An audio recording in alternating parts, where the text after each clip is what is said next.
আমিরে জামাত ডাক্তার শফিকুর রহমান উনি অলরেডি ঘোষণা দিয়েছে 300 জন এমপি আমরা তালিকা দিয়ে দিলাম। যদি এরা পাশ করে, জামাত ইসলাম যদি পাশ করে এমপি হয়, যেই টাকা নিয়ে এমপি হয়েছিল 5 বছর পরে ওর একটা টাকাও বাড়বে না। যদি বাড়ে ওর খবর আছে। আপনি অন্য কোন দলের ঘোষণা দিতে বলেন তো সেই এমপি দাঁড়াবে না। আপনি বলেন, এখনো তো 73টা দল আছে, একটা দল ঘোষণা দিয়েছে যে যারা 1 কোটি টাকা এখন মালিক তারা এমপি দাঁড়ান, পাশ করেন, 5 বছর যেন দায়িত্ব পালন করার পরে 1 কোটি 1 টাকা না হয়, আরো যেন 10,000 কমে যায়। এরকম ঘোষণা দিতে বলেন। বাংলাদেশে অন্য কোন দলের লোক এমপিতে দাঁড়াবে না। বলবো দরকার কি ঝামেলা? আপনি বলেন, আমি তো আপনাকে চ্যালেঞ্জ দিলাম, দেন কোন দলের লোক আছে দাঁড়াতে বলেন, আমি দেখবো। অথচ উনি দায়িত্ব নিয়ে গ্যারান্টি নিয়ে দিয়েছেন, এমনি দেয়নি, কারণ ওইভাবে করে তাদেরকে গড়ে তুলেছেন। চট্টগ্রামে একটা খাল পরিষ্কার করার জন্য 400 কোটি টাকা চেয়েছিল ওখানে যারা দায়িত্বে আছে। 400 কোটি বলেছিলে খালটা পরিষ্কার করে দেব। বাংলাদেশ জামাত ইসলামের ওখানে সাবেক একজন এমপি আছে, আলহাজ শাহজাহান চৌধুরী হাফিজাহুল্লাহ, উনি বলেছিল 1টা টাকাও দেওয়া লাগবে না, শুধু আমি জামাত ইসলাম থেকে 10 টাকা 20 টাকা কালেকশন করে 1 কোটি টাকা আমি এই কাজটা করে দেবো। ঠাই করে দিয়েছে, ওরা কমপ্লিট করে দিয়েছে। 1টা টাকা রাষ্ট্রের কাছ থেকে নেয়নি, নিজেদের 10-20 টাকা 50 টাকা কালেকশন করা। এটা দেখে আরো অন্তত বাহাবা দেওয়া দরকার। সারা দুনিয়ায় প্রশংসায় ভাসতেছে তারা, কিন্তু একটা লোক দেখলাম বলছে না, এ খাল সেরম পরিষ্কার হয়নি। তোমার কাছে দিলে তুমি তো 400 কোটি টাকায় হাওয়া করে দিতে। যাদের কোনো আলাদা কর্মজীবন নেই, শুধু এই এমপি হওয়া, মন্ত্রী হওয়া, উপজেলা চেয়ারম্যান হওয়া, মেয়র হওয়া, এগুলোই যাদের কর্মজীবন, এরা জীবনেও দুর্নীতি ছাড়া থাকতে পারবে না।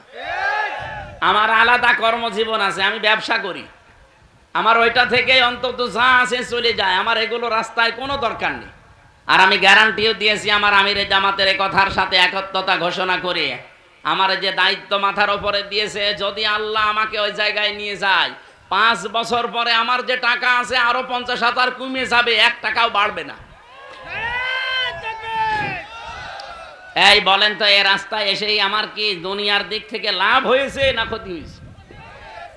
আমি দেশে বিদেশে, আমি আকিস গ্রুপের খতিব ছিলাম, কত জায়গায় যেতে পারতাম, টাকা শুধু নাড়তাম।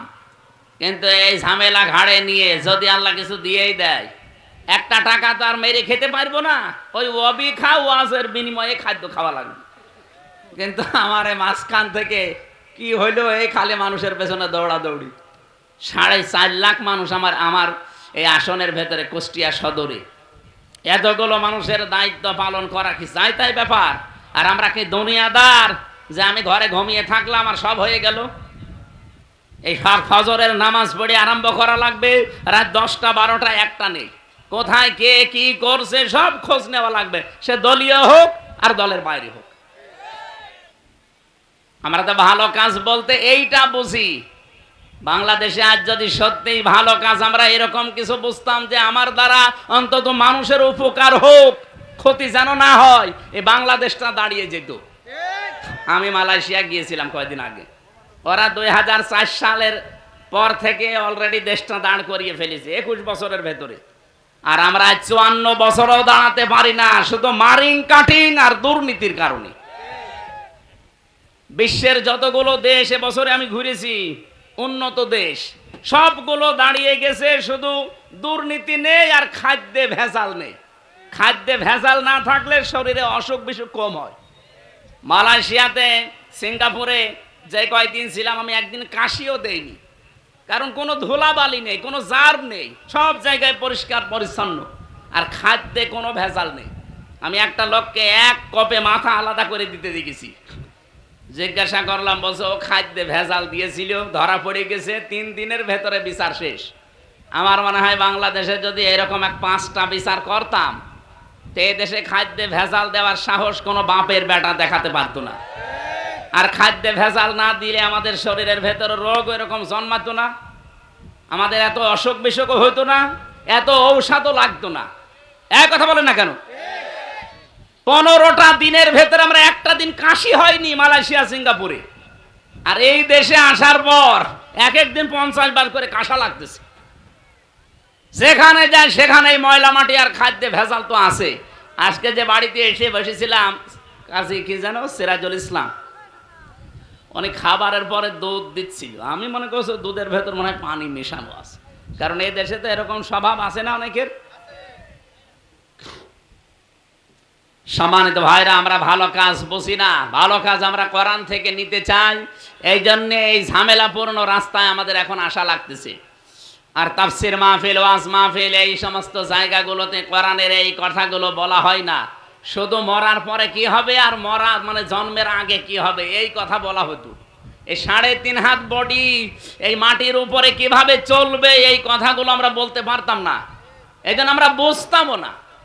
কেউ যদি বলতো এটা রাজনীতি। এই যে চাঁপাইনবাবগঞ্জের 2 জন স্বামী আর স্ত্রী আছে, এনারা মুফাসসিরে কোরআন, ভারতের কামান, মুজাদ্দেদে জামান। এরা এখন এই দেশের মানুষদেরকে বলছে বাংলাদেশ জামাত ইসলামী নাকি কোরআন নিয়ে ধর্ম নিয়ে রাজনীতি করে। আরে বেটি, কোরআন নিয়ে ধর্ম নিয়ে রাজনীতি না করলে, রাজনীতি যদি অন্য কিছু নিয়ে করে সে তো দুর্নীতি করবে। বলেন, যারা বাংলাদেশে কোরআন বাদ দিয়ে রাজনীতি করে দেখবেন তারাই দুর্নীতিবাজ। আর যারা কোরআন নিয়ে রাজনীতি করেছিল, মাওলানা মতিয়ার রহমান নিজামী রহমতুল্লাহ আলাই মন্ত্রী ছিল। আপনি হিসাব করতে পারেন, চেয়ারম্যান না, মেম্বার না, মন্ত্রী। 5 বছর মন্ত্রী চালিয়ে 36 টাকা ফেরত দিয়েছে। পৃথিবীর ইতিহাসে এই প্রথম। আপনি এর চাইতে আর কি প্রমাণ চান বলেন তো? 5টা বছর 2টা মন্ত্রী চালিয়েছে। টাকা পয়সা আরো তো উল্টাপাল্টা করা দরকার না। বাজেট যা শেষ করে 36 টাকা বেঁচেছিল ওটা রাষ্ট্রকে ফেরত দিয়েছে। এই 54 বছরে আর কেউ পেরেছে? তা আপনি আর কি দেখতে চান? যে না আমরা আরো দেখবো, তো কি দেখবেন বলেন? খালি উল্টাপাল্টা যে ফতোয়া দেন।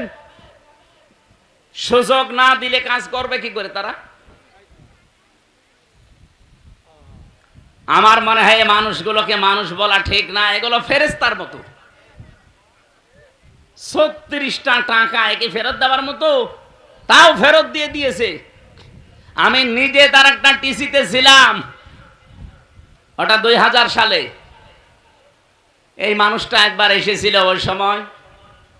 উনি দেখি দুপুরের খাবার, ওরে বাবারে, রাষ্ট্রের পক্ষ থেকে তো কত কিছু করা দরকার, দলীয় পক্ষ থেকে কত কিছু করা দরকার, কেন্দ্রীয় লিডার। আর উনি নিজে বাড়ি থেকে খিচুড়ি রান্না করে নিয়ে এসেছে স্ত্রীর কাছ থেকে টিফিন বাটিতে, ওইটা দেখলাম বের করে খাচ্ছে। বাংলাদেশে এর চাইতে আপনি কি দেখবেন? আর তার বাড়ি এখনো পর্যন্ত এই খড়ের বাড়ি, চারিদিকে দেওয়াল দেওয়া মাটির আর উপরে খড়, একটা মন্ত্রী। আর বাংলাদেশে আমরা এমন মন্ত্রী পেয়েছিলাম 620টা বাড়ি বানিয়েছে শয়তান। আমি ওইটার সাথে দেখা হয়েছিল চটিশে, মালয়েশিয়া। হোটেলে উঠেছিলাম, হোটেল থেকে নেমে নিচে আসলাম, দেখি বসে বসে চা খাচ্ছে। কি এখানে কি বলছো? হুজুর আমি আগেই পালিয়েছি। আপনি পালাইলেন কেন? আপনার না 620টা বাড়ি? বলছে একটাও থাকতে পারি না। এই মালয়েশিয়াতেও বাড়ি বানিয়েছিলাম, এই বাড়ির নাম দিয়েছিল সাহেব পাড়া, কিন্তু তালা লাগানো, যেতে পারে না। এই হোটেলে থাকে, এক এক নাইটের প্রতি নাইটের বিল আসে প্রায় 90,000 টাকা বাংলাদেশের টাকায়। কয়দিন থাকবেন এইভাবে? বলছে যত টাকা আল্লাহ আমাকে দিয়েছে, আল্লাহ দিয়েছে, ওই টাকাগুলো এখন উনি খাচ্ছে আর ওখানে বসে বসে বিল দিচ্ছে। কি করলেন আপনি 15 বছরে? 620টা বাড়ি বানিয়েছেন, একটা বাড়িতেও থাকতে পারেন না, এখন থাকেন হোটেলে। আর মাওলানা মতিয়ার রহমান নিজামী রহমতুল্লাহ আলাই, কি আলী হাসান মুজাহিদ রহমতুল্লাহ আলাই, এই মানুষগুলো মন্ত্রী ছিল। বাড়ি ঘরের অবস্থা দেখেন। ঢাকাতে তো বাড়ি নেই, পাবনাতে বাড়ি আছে, ফরিদপুরে বাড়ি আছে, নিজেদের গ্রামের বাড়ি খড় কোটা দিয়ে বানানো। আল্লাহর ওলি দেখার জন্য আটরশি যান, আল্লাহর ওলি দেখার জন্য আপনি সেই চট্টগ্রামে চলে যান। আল্লাহর ওলি তো ওই মানুষগুলো যারা সামর্থ্য থাকার বড় দুর্নীতি করে না। বলেন, আজকের যিনি দ্বিতীয় বক্তা কি? মাওলানা মাগরিব হোসেন নাকি যেন নাম। এই মাগরিব হোসেন যদি উনি ইমাম সাহেব মনে করেন, উনি যদি বলে আমি ভালো মানুষ, ঘুষ খাই না, ওরে ঘুষ কেটা দেবে? ওরে ঘুষ কেউ দেবে জীবনে 1 টাকা?